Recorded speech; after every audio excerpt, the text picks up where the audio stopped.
it's got slack here. I think it's digging into the mast and trying to rub it off.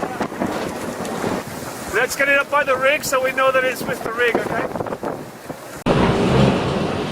You know?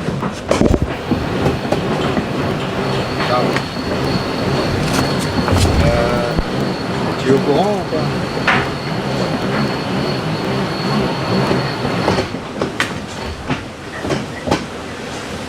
On a cassé le mât. Tout le monde est ok. Écoute, la situation est la suivante. Le mât est pété au-dessus du deuxième étage de barre de flèche. La tête de mât est pendante avec la grand voile accrochée dessus et le frac. Donc on est un peu emmerdé parce qu'on n'arrive pas à descendre avant ce tube et puis la grand voile est hookée dessus, donc c'est chiant même si on coupe tout. Puis je veux pas envoyer un mec, le mât il tient à peine par deux barres de flèche. Je peux pas envoyer un mec, j'ai pas de brise comme ça. Donc là ce qu'on fait, c'est qu'on avance, on arrive à avancer entre 10 et 12 nœuds là, vers le 14. Moi ça ressemble à rien, il y a le frac qui bat à l'horizontale. The good thing is we're only a couple hundred miles from Cape Horn, so we're still have a bit of rig up with the J3 up, so we're doing like 8 knots in the right direction. But there's a lot of shit flying around up there and it's pretty dangerous still, so we really can't do much more to stabilize the situation at the moment. So Pascal's just looking at where we're going to end up on the coast and whether we can get into a lee to tidy up the situation. At some stage I think we're going to get up there and cut some stuff off. If it doesn't break in the meantime, and if it does break in the meantime, we need to make sure that it all just gets away from the boat quickly and safely without taking stuff with it. That was stage 2, just trying to just really get it tidied up. The whole leeward side of the rig is quite damaged, so we can only do sail on port tack. So.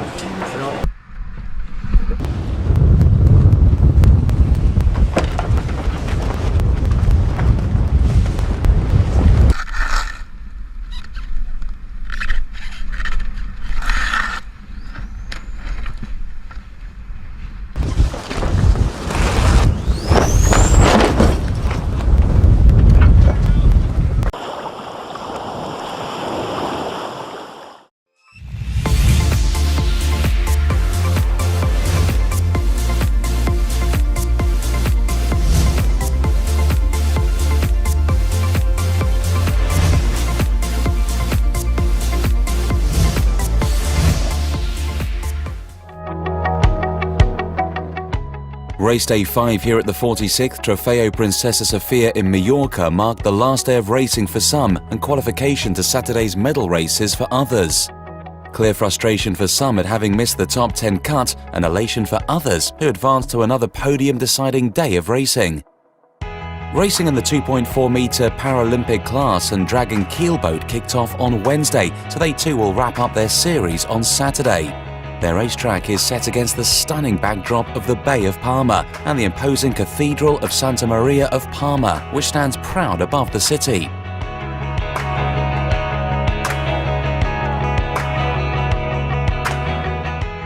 In the 2.4-metre, points are close between the top 3, with only 1 point separating first to third. The sailor who holds their nerve to finish ahead will win tomorrow. It is virtually simple as that. Great Britain holds first and second, so the rivalry between Lucas and Pasco is fully in the firing line. It's nice to chase, and it's good to have sort of 2 or 3 of us when we come round to the Eurosap events and the World Cup events to race against. But it's nice to have a few top guys in it, and especially in Palma when you get a nice shifty sea breeze come out and you're never too sure what's going to happen. In the laser fleet, the scorecard is not so tight for Germany's Philipp Bull, who holds a significant points margin over reigning world champion Nicholas Hayner from Holland. But there is a chance Hayner can bounce back if he finds a way to capitalise on the racetrack. A moment of truth for the USA's Charlie Buckingham, who missed the medal race by 4 points despite scoring his best result of the series today.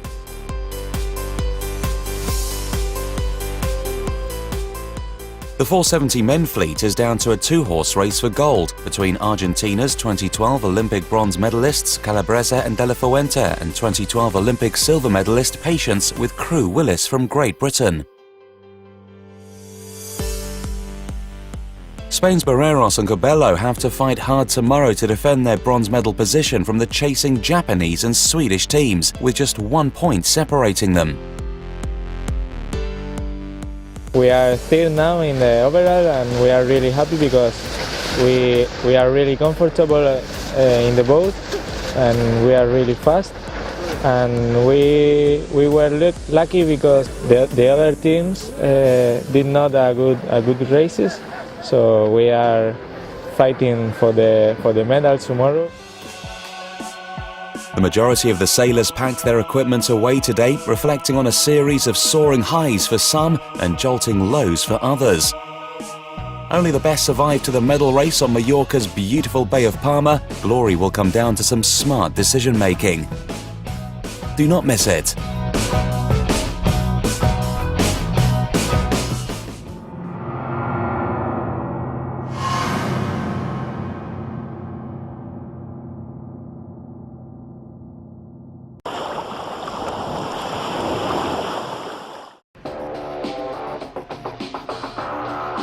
The RC44 class had a cracking start to the season in Malta with the Valletta Cup. For the tour opener, the Maltese weather treated the fleet to all kinds of conditions.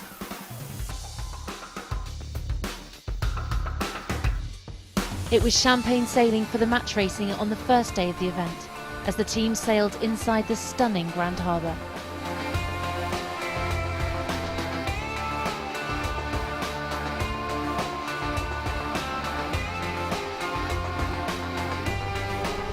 After a four-way tie, it was Brunellesek's sailing team who took the first victory and the match racing title, winning on countback. The next 3 days saw epic sailing conditions that pushed the sailors to their limits. Huge waves, howling winds and big swell made for adrenaline-pumping racing.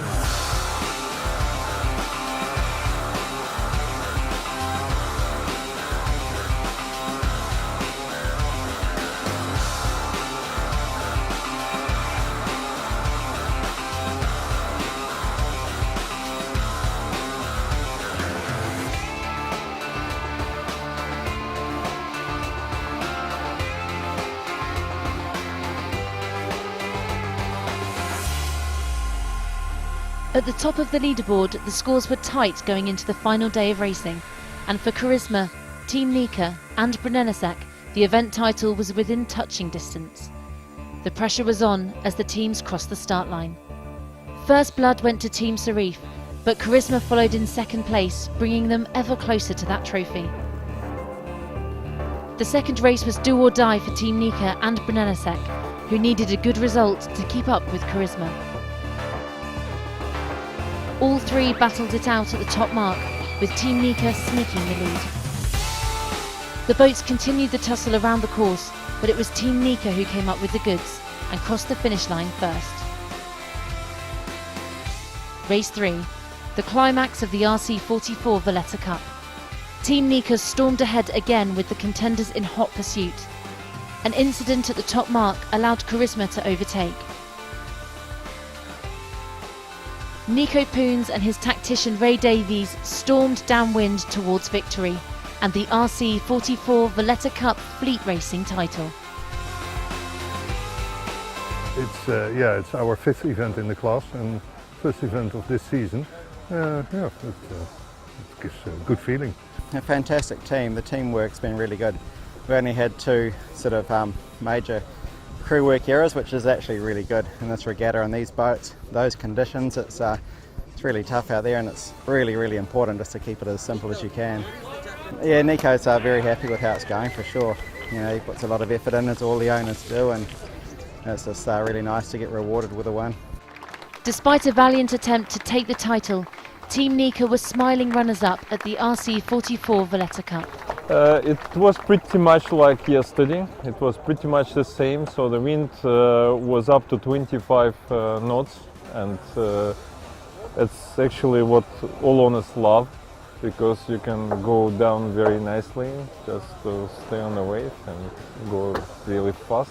I enjoyed sailing with the guys. We have two newcomers, just famous, like Dean and Jeremy, and I really enjoy sailing with them. So the opening event of the RC44 Championship Tour saw Nico Poons take the trophy and the golden wheels in Malta. With the results etched firmly onto the scoreboard, thoughts were already turning to the next regatta in Porto-Cervo to see who will claim the next trophy of the tour.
It's great. Oh man.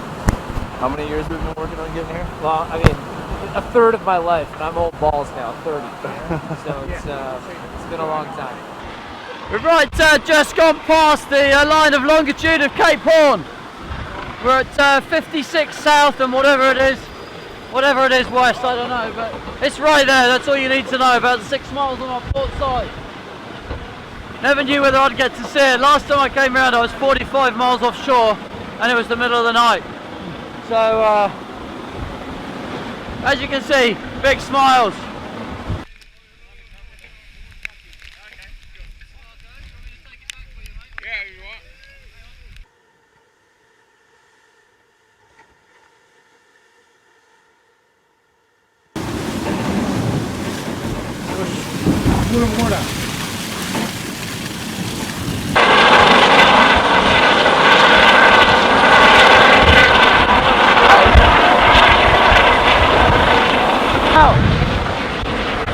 Let's get on it. Someone get the helicopter away.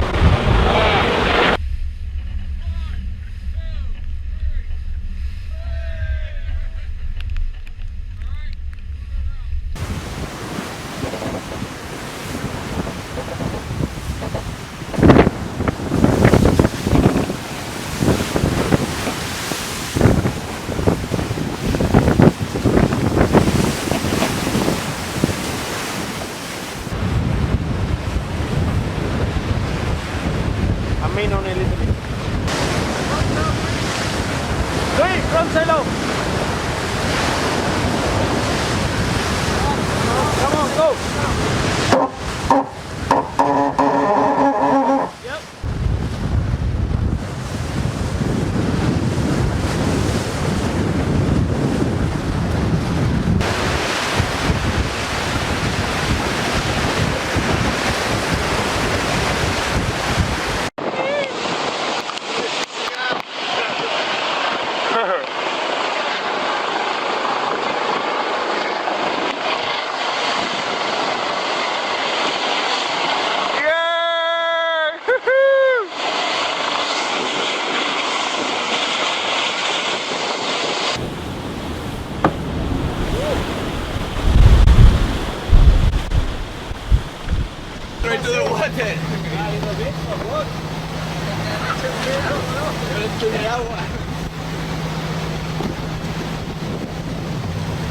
Oh! Nice, huh? Good.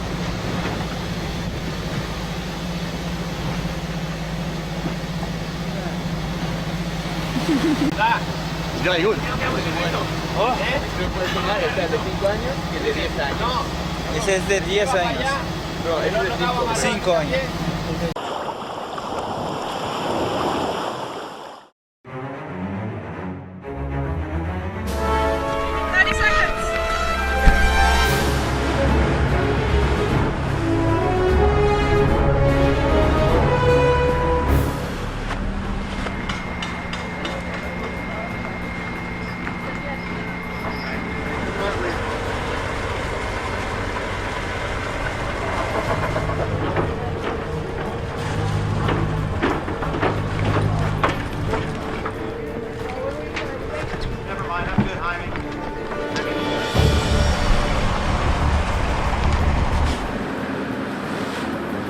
Here we go. How many minutes start?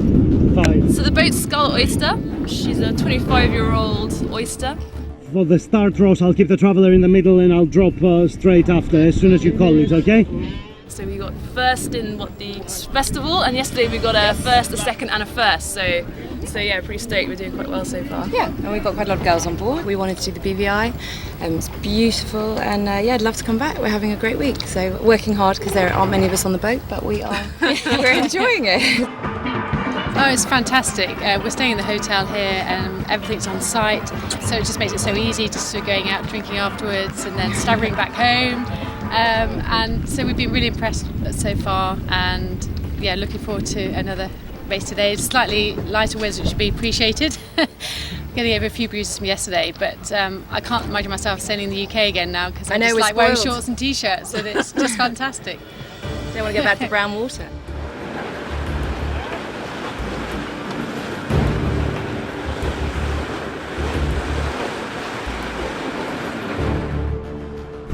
car at the start of the first race. How are the conditions looking out here, BC? A little blue, a little bluer, a little white.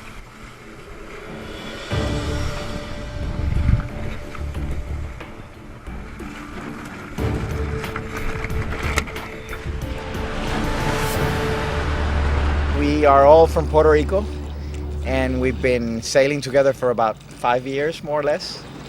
And we're all different, come from different backgrounds. Windsurfing, kite surfing, just conventional dinghies. And I think we've begun to complement each other mainly this year. One design racing, it makes it so much tighter in itself. Everything is so close. So you really need to practice and get along and everybody understand exactly what they're doing. Because otherwise you lose. I mean, everything, the margins are so narrow that you need to be really on top of it. The last few races we've done, it's been really close, more than ever. So that's good. I mean, it shows that we're improving and everybody's noticing us also, so that's good. We are on the boat Latitude. We're sailing in Bareboat 1, and we have a crew all from Birmingham, Alabama, down here. This is our second time in the BVI Regatta.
Yes, hi, my name's Tony Mack from England, and we normally sail a J111 in England, and we've been coming out here for quite a few years, and we found that recently you were able to charter really good boats and join in the racing class with a genuine opportunity to do pretty well. We did the first racing one last year and we won in that, and so far we're doing reasonably well in the current one. And you know, it's just lovely coming back, just lovely coming back. It's one of the most beautiful places in the world, and to be able to sail around it is just great fun.